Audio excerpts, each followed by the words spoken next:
Bueno chicos, ¿cómo les va? Hoy tenemos la grata tarea de volver a un lugar bien querido para mí, que es hablar sobre perfeccionismo, ¿sí? Hablar sobre perfeccionismo en el contexto de nuestro curso, que es de trastornos de personalidad. En ese contexto, eh, el perfeccionismo está como por ahí muy identificado a la existencia del trastorno obsesivo de la personalidad. Así que lo que vamos a hacer es, eh, vamos a eh, tratar de establecer, bueno, primero un background general para los que no conocen nuestra línea de trabajo, porque desde hace muchos años estuvimos trabajando sobre este tema. Luego tratar de presentar las generalidades del TOC de la personalidad, y luego ya meternos de lleno con el estudio del perfeccionismo, sus características, el hecho de la multidimensionalidad, el hecho de funcionar como un problema o como un rasgo transdiagnóstico, o el hecho en sí mismo de funcionar como un rasgo de la personalidad, ¿no?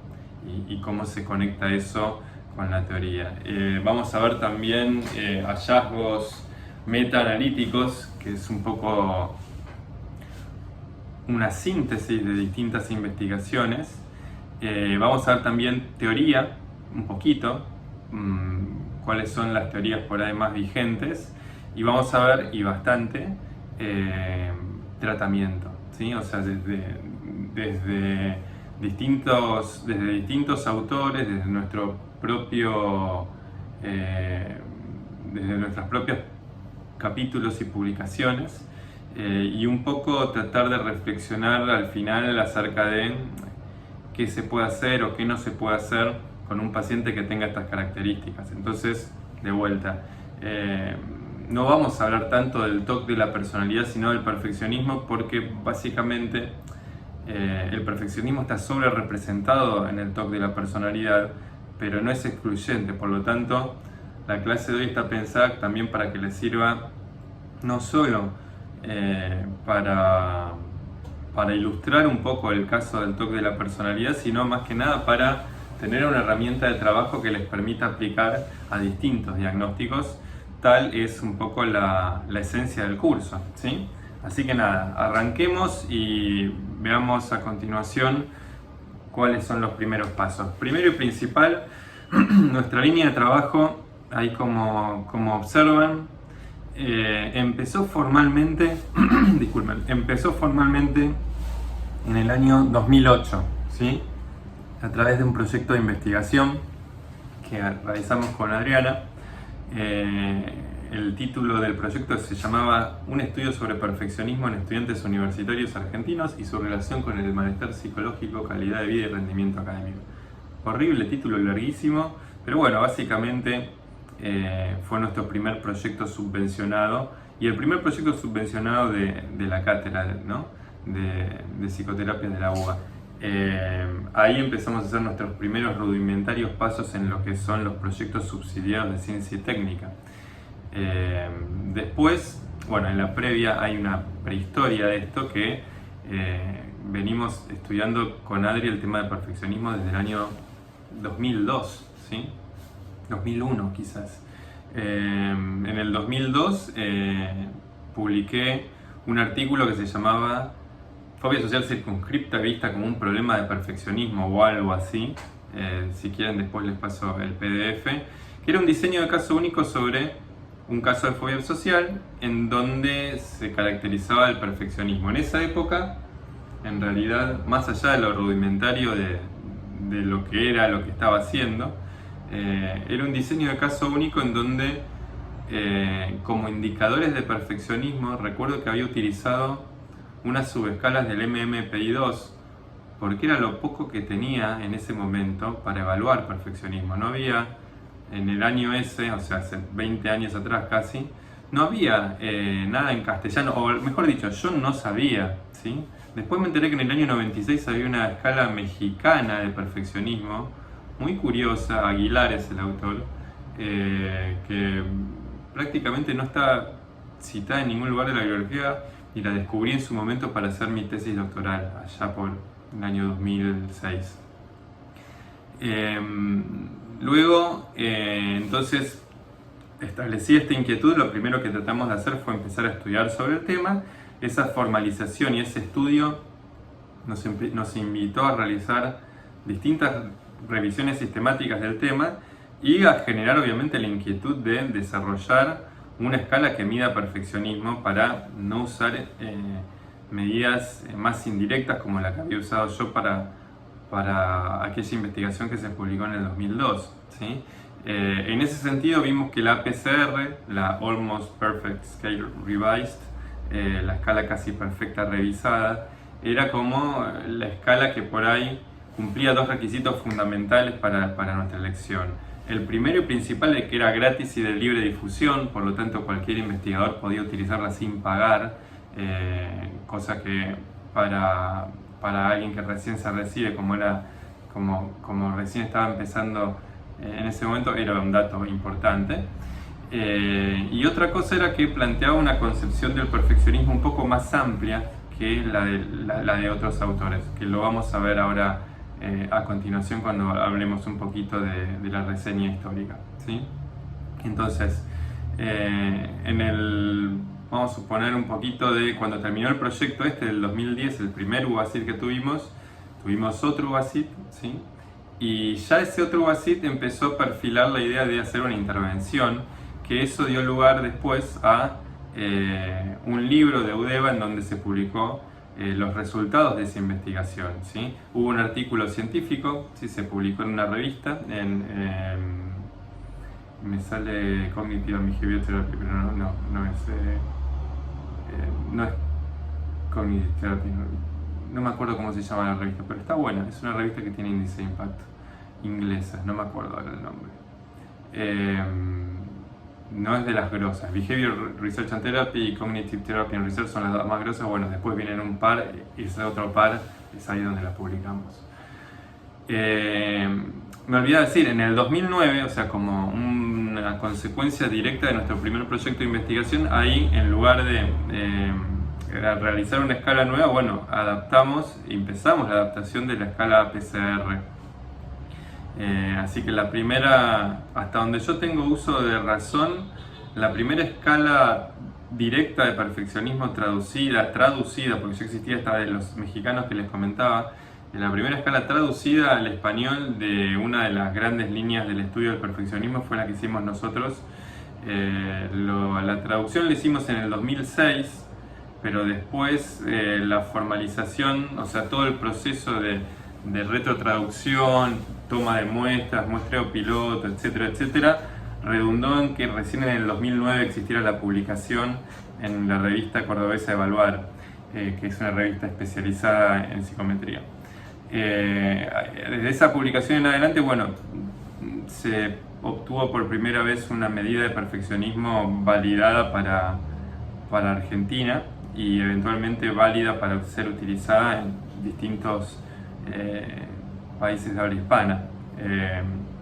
Después entonces, bueno, vamos con el tema de la intervención y luego ya empezamos una línea en donde empezó a haber como distintas ramificaciones del estudio del perfeccionismo. Empezaron muchos integrantes de nuestra cátedra a investigar sobre el tema y a doctorarse sobre el tema.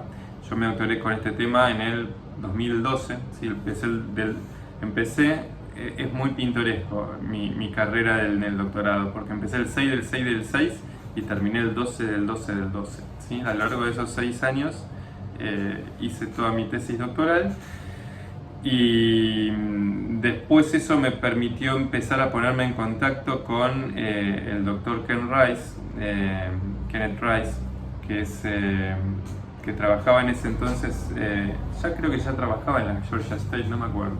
Trabajaba en la Georgia State y él fue el autor de la escala casi perfecta revisada y autor de una cantidad importantísima de artículos científicos al respecto. Es quizás una de las 2 o 3 personas más calificadas para el estudio del perfeccionismo, si no la más calificada, al menos en el aspecto académico. La calidad de sus publicaciones son bastante más cuidadosas y cuidadas que la de otros autores. Ahora vamos a ver un poco a continuación. Pero bueno, ahí me puse en contacto con Ken y empezamos a trabajar en conjunto. Universidad de Buenos Aires, Georgia State University. Y eso dio por lugar una publicación que fue por ahí la primera publicación en una revista de alto impacto, en donde por primera vez se planteaba el estudio del perfeccionismo en Argentina, ¿sí?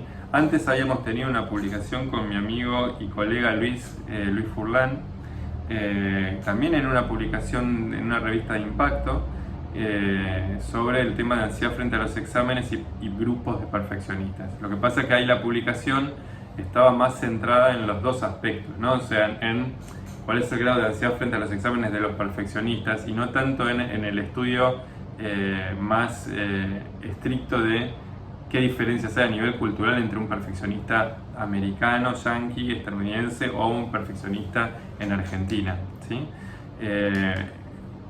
Básicamente un poco esa fue nuestra línea de trabajo, ¿sí? Bien, entonces, a ver, déjenme ver una cosa porque no sé por qué. Ahí está. Fíjense, ahí está la publicación, para que ustedes vean, si la quieren tener, se las puedo pasar. Está en mi perfil de ResearchGate. Ahí tienen esta otra diapositiva, tienen una lista por ahí de los distintos proyectos que estuvieron relacionados con el estudio inicial nuestro, con los estudios iniciales nuestros, toda la gente de la cátedra de psicoterapia, por fuera de la cátedra, básicamente la gente que se puso un poco en contacto a trabajar con nosotros y desarrollar y hacer crecer esta línea de trabajo, ¿sí? Desde esfuerzos locales hasta esfuerzos afuera. Hay un montón de nombres que han quedado afuera, pero básicamente ahí puse los que por ahí más resultados directos sacaron desde nuestros resultados, ¿sí? Bueno, ¿qué es el TOC de la personalidad? El TOC representa, o el TOC de la personalidad representa uno de los diagnósticos por ahí más interesantes del siglo XX, del siglo XIX. Representa esa suerte de clúster que nosotros vimos en los encuentros anteriores y en la primera clase, cuando hablamos de la estructura de personalidad, que hay como un clúster que representa la compulsividad o el carácter anal freudiano, esta cosa de ser anal retentivo, obstinado, ordenado, parsimonioso. Esa definición por ahí coloquial y estereotipada que tenemos de cuando alguien dice este es un obse, se refiere a alguien que es muy dedicado, muy persistente, muy cabezadura, muy rígido. Todas estas cosas que los psiquiatras llamaban muy asquerosamente personalidad anancástica, representan lo que es el diagnóstico de trastorno obsesivo de la personalidad, ¿sí? Que, dicho sea de paso, no tiene absolutamente nada que ver con el trastorno obsesivo compulsivo. Eso ya lo saben y yo casi que ni lo paso por alto, ¿sí? Pero obviamente que una cosa se trata de una enfermedad mental que tiene que ver con un trastorno de ansiedad que se manifiesta con la aparición de obsesiones que producen un monto de angustia muy fuerte y que es necesario recurrir a ciertos actos y compulsiones para bajar y anular ese nivel.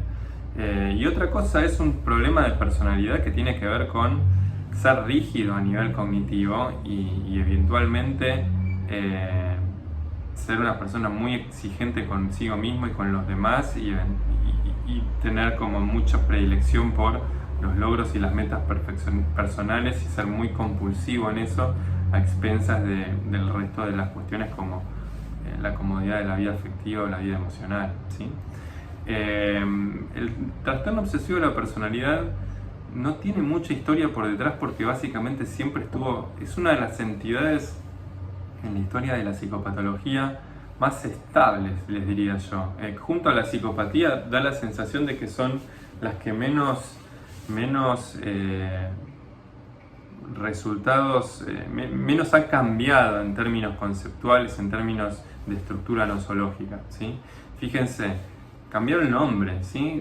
Personalidad compulsiva en el 1, personalidad obsesiva compulsiva en el 2, trastorno compulsivo de la personalidad en el 3, y en el 3R en adelante, o sea, en los últimos del año 80 en adelante, se llama de la misma manera, está descrita de la misma forma y básicamente está definido de una manera muy clara, ¿sí? Preocupación por detalles, normas y orden, perfeccionismo, dedicación excesiva al trabajo, inflexibilidad, incapacidad para deshacerse de objetos inútiles, o sea, acaparar, el reacio a delegar tareas, estilo avaro, rigidez y terquedad, ¿sí? O sea, básicamente esas son las características de las definiciones de DSM de trastorno obsesivo de la personalidad. Quizás por ahí una de las influencias, si quieren, más conocidas es la versión de Shapiro de lo que se llama el estilo compulsivo, ¿sí? Que básicamente es lo que inspiró un poco a formalizar más este diagnóstico que ya existía. Se caracterizaba el estilo compulsivo por tres cosas. Pensamiento rígido, ¿sí? O sea, básicamente estar atendiendo constantemente a los detalles y perderse en esos detalles, ¿no? O sea, eso es lo que llamaba Shapiro como la activa falta de atención, tenía que ver con eso. O sea, estás tan ocupado de boludeces que no ves el gran bosque, no te lo deja ver el árbol, ¿sí? Por la forma de la actividad, ¿sí? Básicamente personas muy consustanciadas por sus intereses, y sus intereses son generalmente laborales o técnicos o relacionados con la productividad. Son personas que raramente se relajan porque tienen una concepción del tiempo muy particular y que básicamente el tiempo vale la pena cuando uno está produciendo algo, ¿sí? Eso es como lo que caracterizaba el estilo compulsivo. Y otra de las características, ¿sí? Es que hablan de, Shapiro habla de pérdida de la realidad, o sea, básicamente no porque sean psicóticos, ni mucho menos, sino porque dice ella que se preocupaban por cosas muy improbables o casi delirantes. En esta yo no coincido tanto, pero bueno, es lo que dice la definición, ¿sí? Otra cosa que caracteriza este estilo es que es gente que generalmente le va muy bien en su trabajo cuando pueden obtener el trabajo que quieren, que se adapta a su obsesividad, valga la redundancia, y le va muy mal eventualmente cuando hay un cambio que es muy inesperado en ese trabajo, ¿sí? Porque justamente al ser muy rígidos les cuesta mucho adaptarse a un cambio. Por eso hay personas que de repente caen como pacientes de ser gerentes hiper exitosos y productivos, etcétera, etcétera, y de repente los cambian de posición o los rajan y tienen que buscar una posición similar, pero no exactamente igual, porque ya no existe esa posición y les cuesta mucho adaptarse, y a veces cursan todo ese interín con una depresión o un trastorno de ansiedad fuerte asociado por esta cuestión, ¿no? Esta cuestión de la rigidez cognitiva que no les permite. Tienen la capacidad, la recontra tienen, pero es como que no avanzan, ¿sí? Obviamente estas son cosas que están ligadas, históricamente ligadas a la cultura occidental, a esta cultura como del esfuerzo, del trabajo y viéndolo ya más en el plano más occidental americano, en la cuestión esta del sueño americano, de si vos podés lograrlo, solo tenés que ponerte el objetivo porque lo vas a lograr, porque este es un país de posibilidades, ¿sí? O sea, esta lógica en definitiva fue una lógica muy imperante en la cultura. Por lo tanto, eso hace que el trastorno obsesivo de la personalidad sea el menos peor visto, por decir así, en las culturas en donde generalmente la constricción al trabajo es muy fuerte, ¿sí? Esas son características culturales que por ahí estuvimos interesados en investigar a lo largo de todos estos años. Bien, eso es lo que puedo decirles, chicos, del TOC de la personalidad, porque quiero meterme de lleno en lo que importa, y es en el perfeccionismo en sí mismo, ¿sí? Entonces, arranquemos. A ver, casi 1500 publicaciones desde el 92, que fue cuando explotó el tema, a el 2015, ¿sí? Esto lo saqué del libro de Stoeber o Stoeber. Trato de decirlo de la manera que me siento menos incómodo, pero asumo que él es alemán, así que debe ser algo como Stoeber, no sé. Lo saqué del libro del 2018, a lo cual les recomiendo a todos, si quieren tener un pantallazo sobre el tema, el libro del 2018 o 2019, depende de la edición, La edición online fue en el 2018 y la en papel en 2019. La verdad que es un libro que está bastante piola y que resume todo bastante lindo y bastante bien. Y aparte Stover escribe re lindo. Está por supuesto todo en inglés, pero es ameno. O sea, está bueno, lo recomiendo ese libro. No apunta tanto, o sea, si bien tiene un capítulo y habla sobre el tratamiento, por ahí está más caracterizado por que entiendan en líneas generales de qué trata el estudio del perfeccionismo, más que el cómo tratar a un perfeccionista, pero sirve también, ¿sí?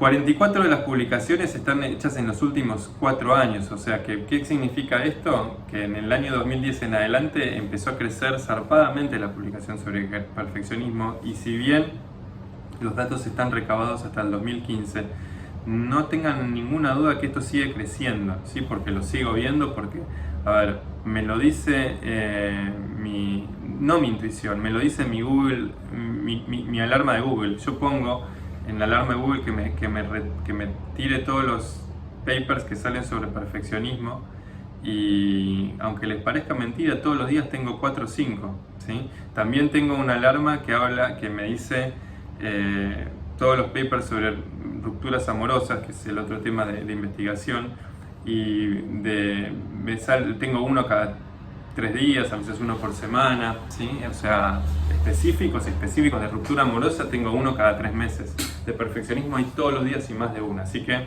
ténganlo en cuenta. Si quieren investigar perfeccionismo, es amplio, ¿sí? Es amplio. 21 definiciones distintas se han recabado sobre el tema desde el 2002 en adelante, ¿sí? De hecho, lo que se puede determinar como claro es la falta de claridad, ¿sí? O sea, como lo que está claro es que la gente que estudia sobre el tema no está de acuerdo en qué es lo más importante, ¿sí?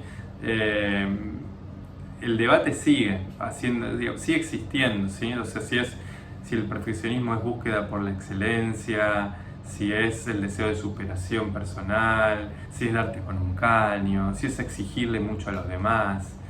Yo tengo una definición caballito de batalla, ¿sí? que está en el libro de Stoeber, pero que básicamente es la definición estándar de Frost, del equipo de Randy Frost y colegas, que básicamente remixada un poco con un lenguaje más contemporáneo.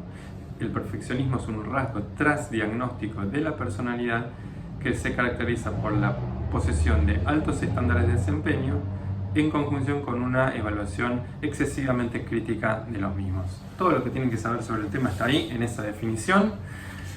Las 4 características, ¿sí? O sea, que es transdiagnóstico, que se caracteriza por estándares, ¿sí?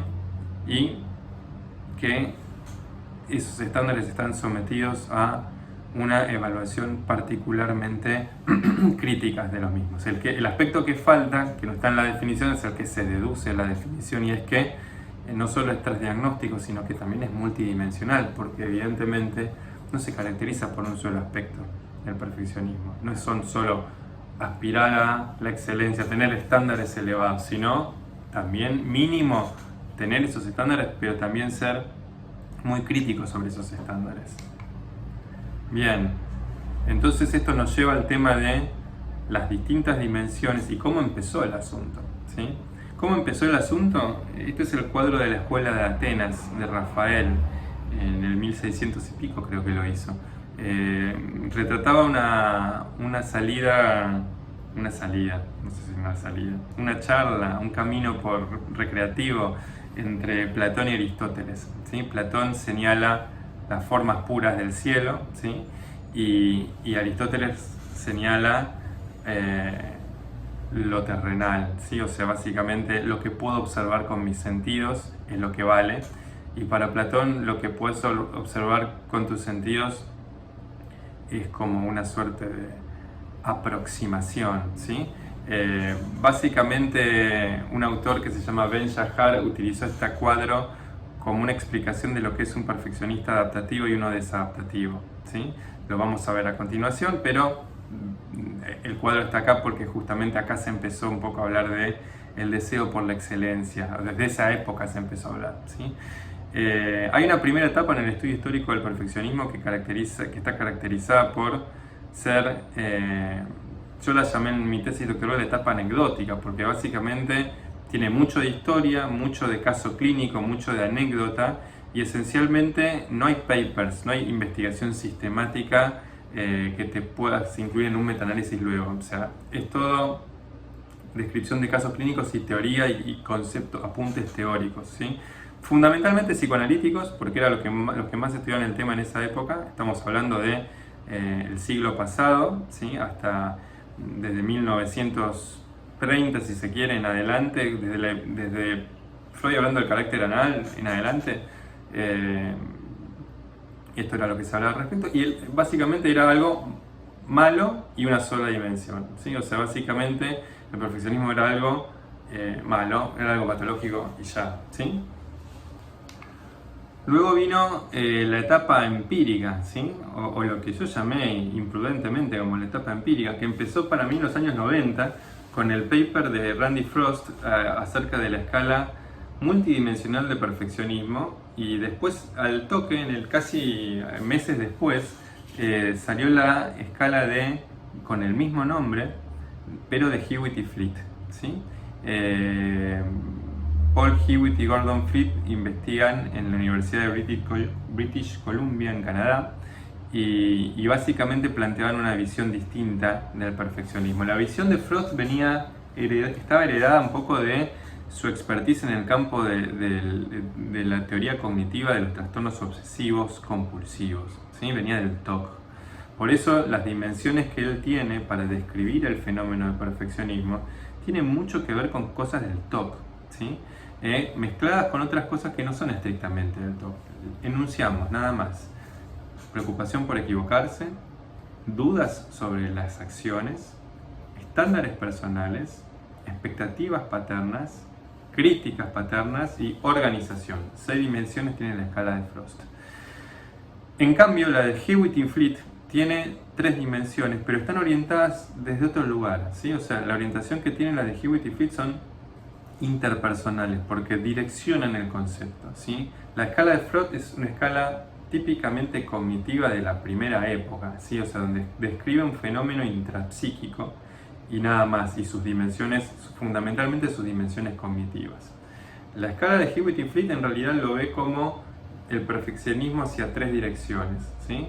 Hacia el sí mismo, que es muy parecido a la descripción global de Frost, hacia los demás, y esto es una idea de Hewitt y Fleet. Por primera vez ellos hablan de que el perfeccionismo también puede tener un efecto en los demás, ¿sí? Una interacción con los demás. Es decir, que se puede proyectar la exigencia que uno tiene para con los demás. Y el perfeccionismo socialmente prescripto, que también es una idea de ellos, por supuesto que es una idea que ya estaba anclada en la literatura, pero ellos lo plantean por primera vez, y es la percepción que yo tengo acerca de cómo me están evaluando, ¿sí? Es un concepto que también es muy afín a la teoría de la ansiedad social, porque básicamente no es estar pendiente de lo que me va a decir el otro, sino suponer que el otro ya está pensando algo negativo de parte mía, o que me está exigiendo o presionando o me está empujando hacia la perfección en algo que yo tengo que cumplir o hacer, ¿sí? Perfeccionismo socialmente prescripto es el nombre de esta dimensión. Y después tenemos los estudios de Slaney y Rice y Jeffrey Ashby, que básicamente son los estudios que nosotros tomamos acá para traducir, y esta escala tiene 3 dimensiones: orden, altos estándares y discrepancia, ¿sí? ¿Qué significa orden y altos estándares y discrepancia? Básicamente, la idea básica, la idea central y que difiere de las otras 2 posiciones teóricas, es que plantean que el perfeccionismo puede ser algo positivo y negativo, ¿sí? Es decir, y va a ser positivo y va a ser negativo en función de cómo se planta esa persona con respecto a su propia discrepancia, ¿sí? Es decir, tengo que tener altos estándares, ¿sí? Pero si mi discrepancia, que valga la redundancia, no explique qué era discrepancia. Discrepancia es la percepción que yo tengo entre lo que yo quiero llegar y lo que siento que estoy llegando, ¿sí? Si ese gap, si esa distancia es muy amplia, mi discrepancia va a ser muy alta, y por lo tanto voy a ser muy autocrítico conmigo mismo. Eso me haría calificar como un perfeccionista desadaptativo. Sería adaptativo, por el contrario, si mi discrepancia es baja, es decir, si yo tengo una visión dentro de lo que yo quiero aspirar a lo que yo estoy logrando relativamente cercana, ahí mi perfeccionismo sería más adaptativo. Ahora lo vamos a ver, pero básicamente era un poco la explicación que les quería dar como para que diferencien un poco cada teoría, ¿sí? Todas estas teorías, estas dimensiones que les hablé de las distintas escalas, hay una bocha más de escalas, ¿sí? Pero estas son las tres más populares, que organizan lo que se llaman dimensiones de orden superior e inferior. Todas las dimensiones desagregadas de cada una de estas escalas, o sea, todas estas subescalas de cada autor, conforman lo que son las facetas de orden inferior, que son la categoría más baja, ¿sí?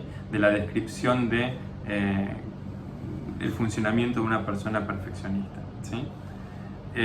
Y las facetas de orden o dimensiones de orden superior, dimensiones es la palabra más adecuada, en realidad representa a todos los fenómenos que tienen en común, ¿sí? Y que se pueden resumir en una instancia jerárquica superior, ¿sí? Entonces, estándares personales, perfeccionismo orientado hacia sí mismo y altos estándares, todos se pueden englobar en la faceta superior de un perfeccionismo positivo, saludable o adaptativo, ¿sí?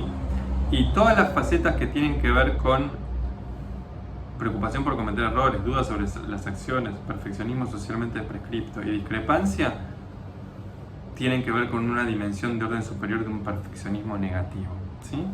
Todas las restantes, las que ven ahí abajo, orden, criticismo parental, expectativas parentales, orientación hacia el otro y organización, todo eso aparentemente no son parte del concepto central de perfeccionismo, sino más bien aspectos ligados a la etiología, como por ejemplo las críticas paternas y las expectativas paternas, o aspectos ligados a los correlatos, ¿sí? El efecto que tiene mi perfeccionismo en los demás, o las conductas de organización que se desprenden del hecho de ser muy perfeccionista, ¿sí?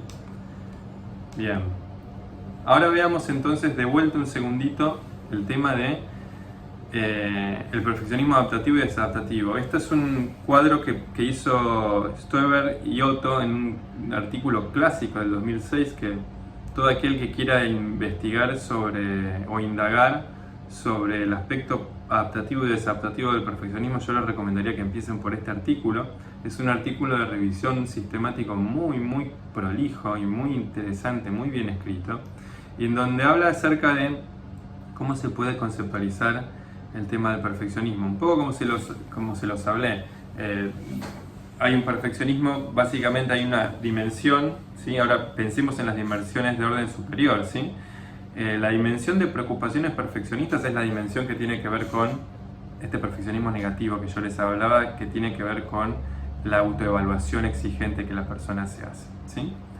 El otro aspecto, que es el de esfuerzos, acá llamado esfuerzos perfeccionistas o perfectionistic strivings, ¿sí? Básicamente tiene que ver con ese deseo por la excelencia, ¿sí? Esa suerte de posesión de estándar elevado, ¿sí? Entonces, básicamente esto se explica muy sencillo. Si vos no tenés esfuerzos perfeccionistas, no sos perfeccionista, se acabó. Si vos tenés esfuerzos perfeccionistas, pero tenés una baja autocrítica o bajas preocupaciones perfeccionistas, tu perfeccionismo es adaptativo, es decir, te ayuda más de lo que no te ayuda. Si por el contrario, tus esfuerzos perfeccionistas, es decir, tus estándares son muy elevados, pero también te preocupa mucho por si estás alcanzando o no alcanzando esos estándares, entonces ahí tenemos el caso de que tu perfeccionismo no es tan funcional. Todo por lo contrario, tu perfeccionismo es desadaptativo. Esta es lo que se llama después la teoría triádica o trifásica o de 3 grupos, ¿sí? Después hay otra teoría que es de 4 grupos que básicamente plantea que hay gente que es muy autocrítica pero tiene un bajo perfeccionismo, ¿sí? Un bajo esfuerzo perfeccionista, pero también serían perfeccionistas porque en realidad son tan exigentes consigo mismos que no se consideran a sí mismos perfeccionistas, pero lo son tanto que no se lo consideran. Ese es el grupo más patológico y eso es lo que aboga la teoría de los 4 grupos, ¿sí? En mi artículo con Luis Furlan, que publicamos en Personality and Individual Differences, indagamos un poco y jugamos un poco con ese concepto en un estudio que hicimos, y bueno, nuestros resultados por ahí iban un poco en la línea de que pueden existir estos 4 grupos, la diferenciación está, pero bueno, por supuesto hay problemas que tienen que ver con la clasificación, que son inherentes al estudio del perfeccionismo y que nos recontra exceden verlos ahora acá, ¿sí? Pero sepan que esto es algo conceptual y después llevarlo al plano de una clasificación empírica, es decir, algo que realmente nos sirve para discriminar tal cosa de tal otra, no es tan sencilla como se parece. Por eso es que todo el mundo a veces me pregunta sobre los baremos de la PCR, esto y el otro, y nunca les puedo dar una respuesta que los recontra satisfaga porque no siempre, porque cambia mucho eso, ¿sí? O sea, porque básicamente la clasificación es imperfecta, valga la redundancia, ¿sí? Bueno, los invito un poco a ver una suerte de red conceptual de cómo funciona el estudio del perfeccionismo, tal como un poco lo estuve explicando hasta ahora, ¿sí? Y agregándoles algunos elementos para su mejor entendimiento. Si lo viéramos como un cuentito, el cuentito parte de 2 cosas: de la observación clínica y las teorías acerca de la personalidad. Es decir, de la observación de que hay gente que se ha exigido mucho a sí mismo y que ha generado como llamado la atención de un clínico, sea un psiquiatra, un psicoanalista en ese momento, y de las teorías de la personalidad que hablaban acerca de la existencia de ciertos rasgos funcionando de tal o cual manera. Eso hizo que naciera el estudio del perfeccionismo, ¿sí? Y que por ahí empezara esa primera época anecdótica. Luego empezó la necesidad de estudiarlo empíricamente el tema y eventualmente de construir medidas que sean válidas y fiables para poder medir ese perfeccionismo. En ese sentido, la observación clínica, tanto como las teorías de personalidad, sirvieron para generar ítems que redactaran cómo es el comportamiento de una persona perfeccionista y eso reducirlo en lo que sería luego una escala, ¿sí? Lo de validación de la estructura latente tiene que ver con eso, tiene que ver con que vos propones una escala, vamos a suponer de 120 ítems, y cuando vos validás esa escala, ves si realmente todos los ítems funcionan o no. Ahí se produce una depuración del instrumento y quedan solo los ítems que se relacionan más fuertemente con el concepto teórico que vos estás midiendo. En este caso, vamos a suponer el concepto de discrepancia o de dudas sobre las acciones o preocupación sobre cometer errores, etc. ¿Sí? Esto tiene que ver con estudios empíricos psicométricos, ¿sí? Hay una bocha de estudios psicométricos en el estudio del perfeccionismo, porque ya les digo, sigue habiendo escalas nuevas todo el tiempo, la gente no deja de proponer nuevas visiones de lo que es el perfeccionismo, y también sigue existiendo una zarpada necesidad de validar y revalidar y probar una versión reducida, extendida, mezclada de distintas escalas. Eso produce mucha investigación y es una manera barata de conducir una investigación porque básicamente es análisis de resultados de otras cosas, ¿sí? Bien, entonces estos tests ya listos y ya muy bonitos y fiables, ¿sí? Sobre todo eso, es decir, que envían lo mismo con precisión, han generado 2 tipos de estudios de dimensiones y de grupos, que básicamente son estudios correlacionales o estudios de diferencias de grupo. ¿Qué caracterizan una cosa y la otra? Básicamente que los estudios dimensionales son los que relacionan variables, ¿sí? Y los estudios grupales son los que básicamente relacionan personas, ¿sí? Entonces, si yo tengo una investigación que dice la discrepancia es un factor predictor de la depresión o un factor de la recaída de la depresión, eso es un estudio dimensional o correlacional, ¿sí? Si yo digo que la gente que tiene perfeccionismo adaptativo tiene mayores chances de tener ansiedad frente a los exámenes en comparación con la gente que tiene un perfeccionismo adaptativo y la no perfeccionista, eso es un estudio tipo grupal, ¿sí? A nivel teórico, ya saben que hay una suerte de jerarquización y simplificación del concepto a dimensiones de orden superior, ¿sí? Y dimensiones de orden inferior. Las dimensiones de orden superior básicamente van a proponer que va a haber un perfeccionismo bueno y un perfeccionismo malo, ¿sí? O sea, aspectos que convierten el perfeccionismo en algo adaptativo y aspectos que lo convierten en algo desadaptativo. Eso da lugar a lo que se llaman dos tipos de ramas de teoría, que son las duales, que son las que conciben que el fenómeno puede ir para un lado y para el otro, y las unidimensionales, que básicamente son las que dicen que hay un solo concepto y ese solo concepto es negativo, ¿sí?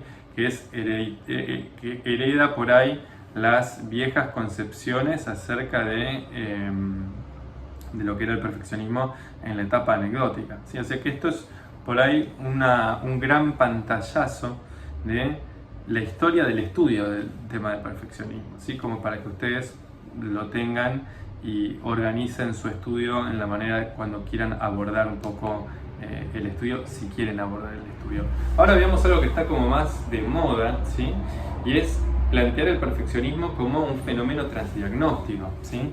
Esto, antes de que existiera la moda y antes de que existiera la palabra transdiagnóstico, ya se sabía que el perfeccionismo estaba asociado como un factor de riesgo a un montón de patologías, ¿sí?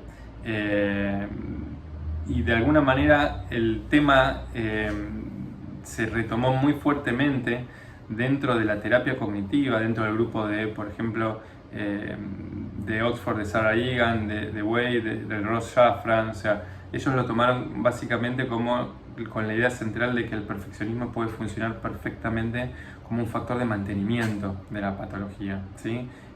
O sea, no solo como un factor de predisposición, sino como un factor también de mantenimiento, ¿sí? Eso es un poco, fíjense, ahora vemos en esta filmina todas las diferentes patologías en las cuales está asociado fuertemente el perfeccionismo, ¿sí? O sea, fíjense, depresión, el estudio clásico del perfeccionismo se ha hecho sobre depresión, ¿sí? Ansiedad generalizada, fobia social, trastorno obsesivo compulsivo, trastornos alimentarios, ideación suicida, que no es un trastorno, pero bueno, hay mucha investigación sobre suicidalidad y perfeccionismo, trastorno bipolar, y hay un montón de otros trastornos, ¿sí? O sea, acá les puse los que tienen como una evidencia más grosa, ¿sí? Pero está estudiado el perfeccionismo en la ocurrencia de migrañas, de virus, de un montón de cosas, ¿sí? O sea que en definitiva tienen ustedes mucho para dónde agarrar el tema del perfeccionismo, porque justamente es un fenómeno transdiagnóstico, ¿sí? Entonces, lo que tiene de bueno es que estudiando una sola cosa, yo puedo tener una manera de laburar con otras, ¿sí?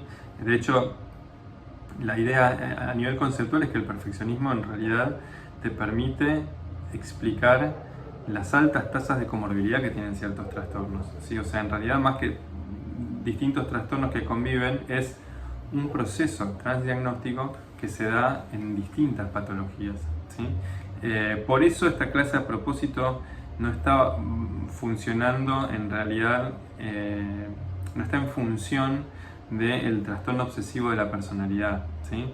Sino que adrede tratamos de sacarle el énfasis a la categoría diagnóstica, en este caso muy en particular, porque básicamente el perfeccionismo ha demostrado ser un constructo transdiagnóstico en donde se puede trabajar de una manera más eficaz y eficiente, trabajando el rasgo en lugar de ir a trabajar aspectos del TOC de la personalidad o de la anorexia o del TAC o de la depresión, ¿sí?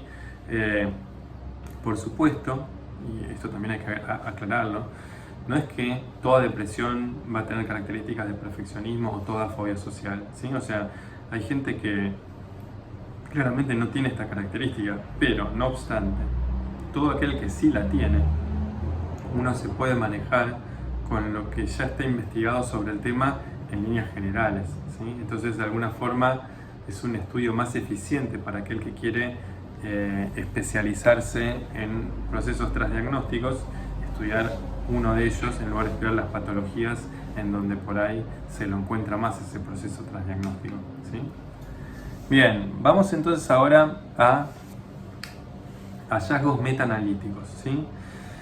En lugar de perder el tiempo en ponerles a ustedes en proporción la cantidad de estudios zarpados que hay sobre el tema, me parece que está bueno por ahí comentarles los metaanálisis que hay sobre el tema, porque es tan amplio el caudal de publicación sobre el perfeccionismo, es tan casi inabordable, que por ahí lo más lúcido que uno puede hacer es tratar de verlo desde una perspectiva de metaanálisis, es decir, de estudios que recaben todos esos estudios y que tratan de mostrar cuál es el efecto real, ¿sí? Más allá del efecto específico que se plantea en una investigación puntual, ¿sí?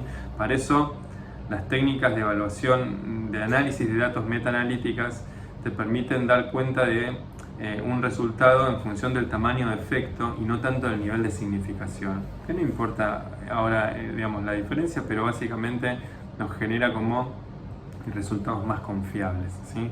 Una cosa es un resultado separado ahí en el tiempo que es maravilloso, pero que no lo replicó nadie y que nadie volvió a tocar, y otra cosa es un cúmulo de resultados humildes pero sistemáticos sobre un mismo tema, ¿sí?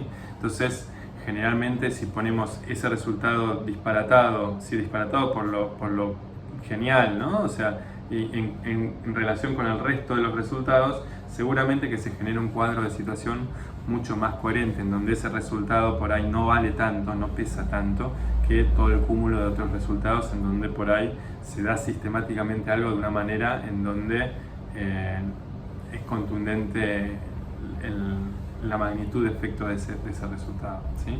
Entonces, teniendo esta aclaración en cuenta, básicamente, ¿qué se relacionó? En el primer tipo de metaanálisis que les voy a mostrar es uno que habla de si el perfeccionismo es efectivamente transdiagnóstico o no, ¿sí?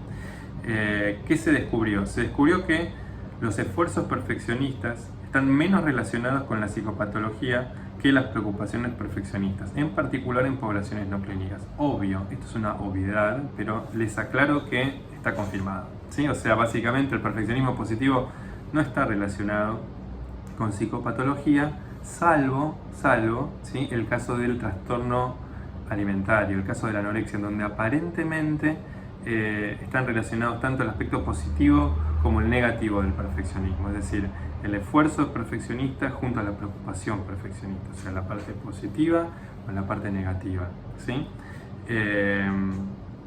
Otra de los hallazgos de estas investigaciones es que ambas dimensiones del perfeccionismo están correlacionadas, lo cual también es algo de esperar, ¿sí? O sea, no es que son dimensiones independientes, sino que tenés una cosa de uno y una cosa de otro, o sea, es raro por ahí observar que no tengan relación estas variables, ¿sí? Y otra de las conclusiones de este estudio es que, bueno, para reducir, lo que está demostrado es que en la reducción, que el laburo en el perfeccionismo o en el perfeccionismo disfuncional o en la discrepancia, al trabajar sobre eso, en realidad provoca que se reduzcan los síntomas, al menos de manera fiable y demostrada, en 3 trastornos. El TOC, trastornos de ansiedad en general y depresión. O sea, parece como que hay un resultado como bastante completo y fiable con respecto a eso, ¿sí? Y acá dice, los resultados en general indican que el perfeccionismo no es específico de un trastorno o grupo de síntomas, sino que es transdiagnóstico. Bueno, eso ya lo sabemos. Pues a pesar que el perfeccionismo no es exclusivo de ningún otro trastorno, reducir el perfeccionismo a través del CBT para perfeccionismo podría ser beneficioso. Bueno, nada, lo mismo, todas obviedades, pero esencialmente apuntan a lo mismo. O sea, hay una confirmación desde el lado metaanalítico de que el perfeccionismo efectivamente ejerce su influencia en la manifestación de estas patologías. ¿Cómo? De distintas maneras, ¿sí? Como predictor, como factor de riesgo, como factor de mantenimiento. Eso un poco te lo va a determinar la teoría. Y la teoría que generalmente está detrás de esto es la cognitiva, ¿sí? Por eso digo, bueno, ya la saben usar esa teoría y solo tienen que observar la parte de la teoría cognitiva del perfeccionismo para poder justamente trabajar desde este lugar, que hoy lo vamos a ver también. Así que tranqui, que ahora vamos.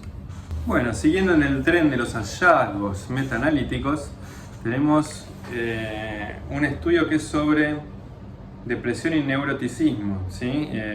Básicamente a través de 10 estudios longitudinales, es decir, no transversales sino a lo largo del tiempo, se investigó la relación entre perfeccionismo y depresión, pero controlándolo para los niveles iniciales de depresión y neuroticismo. Esto está bueno porque en definitiva estás tratando de comprobar una relación, pero controlándolo para dos cosas que por ahí más confunden la explicación de si el perfeccionismo está involucrado o no. Una de ellas es los niveles de depresión previos de esa misma persona, y otra es los niveles de neuroticismo, porque también está demostrado como que el neuroticismo a veces se solapa mucho con las dimensiones negativas del perfeccionismo, ¿sí?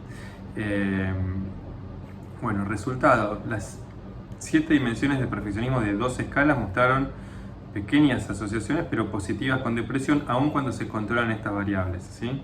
Y otra cosa interesante es que por ahí las dimensiones del perfeccionismo no fueron redundantes ni se solapan completamente con las del neuroticismo. Esto es para los que por ahí dicen que, bueno, en realidad el perfeccionismo es un aspecto del neuroticismo. No, yo les podría decir, hay estudios metaanalíticos que dicen que se parecen pero no son exactamente lo mismo, ¿sí? Y que no se solapan como se pensaba que se solapaban, ¿sí? Entonces, básicamente, este estudio demuestra a nivel metaanalítico y longitudinal, que básicamente son los niveles de evidencia más exigentes posibles para plantearle una investigación, que el perfeccionismo es parte, ¿sí? Forma parte de la vulnerabilidad a la depresión, y esto está demostrado, ya les digo, a nivel longitudinal, es decir, no es que vos tomás a una persona una escala en un momento y listo, sino que le tomas distintas medidas a la persona, entonces vos podés ver una causa y un efecto por la simple razón de que estás estudiando los fenómenos a nivel temporal distinto, ¿sí?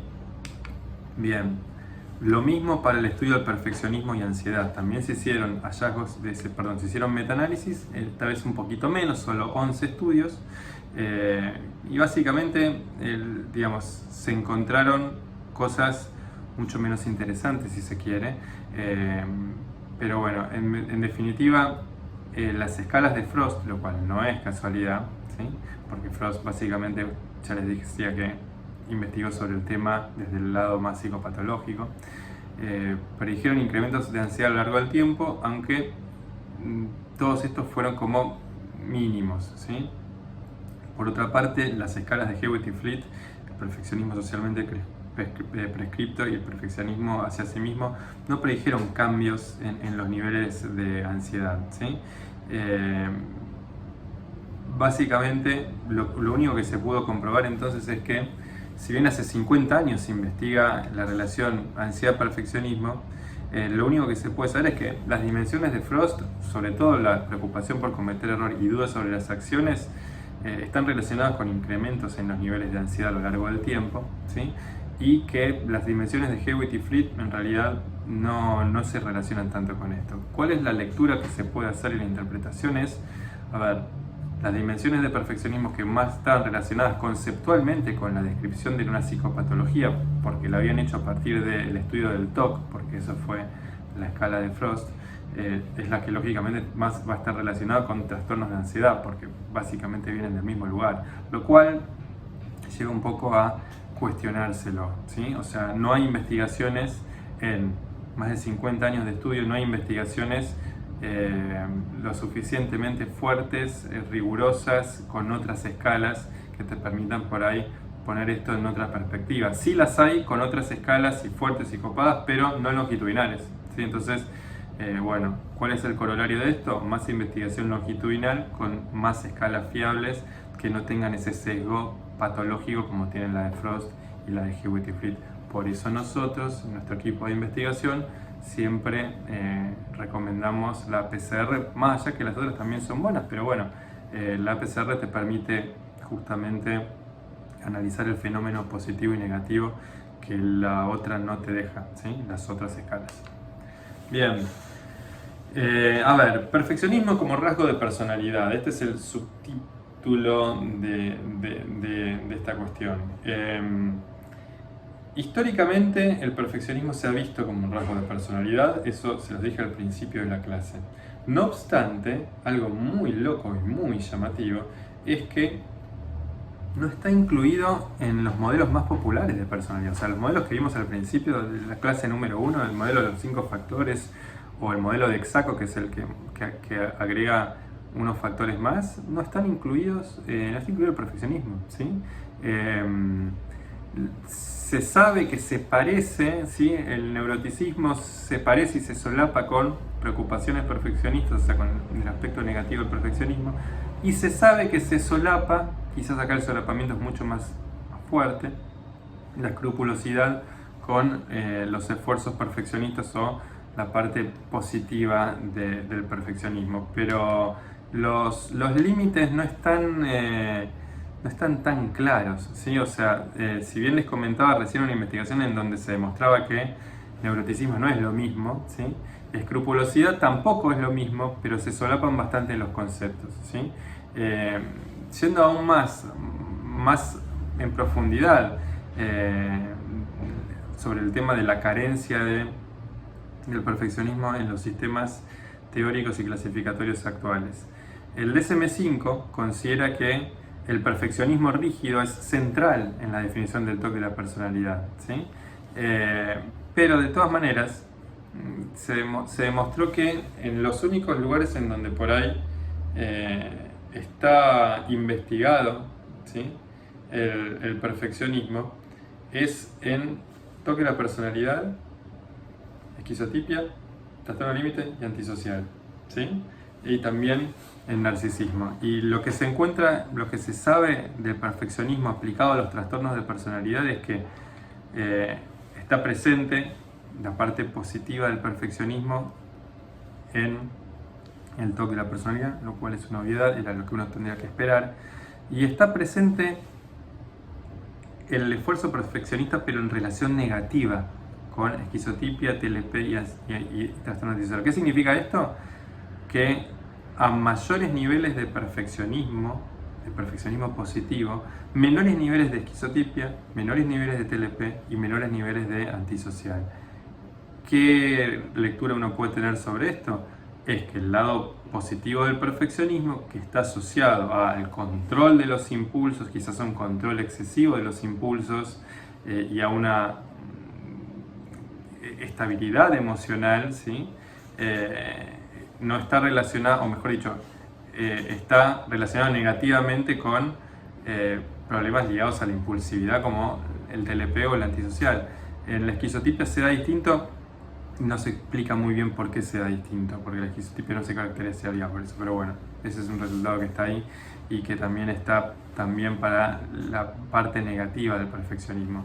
Está relacionado y hay también TLP, narcisismo y antisocial, que son los aspectos que tienen que ver con una crítica interna más severa y despiadada sobre tu propio saber hacer o tus propios estándares. Está relacionado con la parte negativa del perfeccionismo en estos trastornos, ¿sí? Que son justamente todos los trastornos del clúster B, sacando obviamente el esquizotípico. Bien, este es el modelo de Roman Kotov y colegas, ¿sí? El modelo jerárquico de la personalidad, o high top, como se llama de manera más moderna. Ya se los expliqué en su momento, pero básicamente lo que les quiero decir acá es que busquen perfeccionismo como si fuera a buscar a Wall-E en los distintos rasgos, suprarrasgos, espectros, etcétera, etcétera, etcétera, y no lo van a encontrar, ¿sí? Porque no está. Una de las grandes omisiones, es loco cómo se ha omitido en la clasificación teórica, clínica, diagnóstica y en la formulación de los nuevos modelos, algo que no es que es parte del pasado, que se investiga cada vez más, ¿sí? O sea, es muy raro eso. Muchos tratan de aventurar una explicación más conspiranoica, pero la realidad es que yo creo que es una omisión rara, extravagante que sucede y que la están intentando subsanar los distintos autores. Esto es el modelo jerárquico de la personalidad. Ahora hay un montón de artículos que están incluyendo o postulando que el perfeccionismo o la rigidez cognitiva es uno de los factores de este tipo de modelo.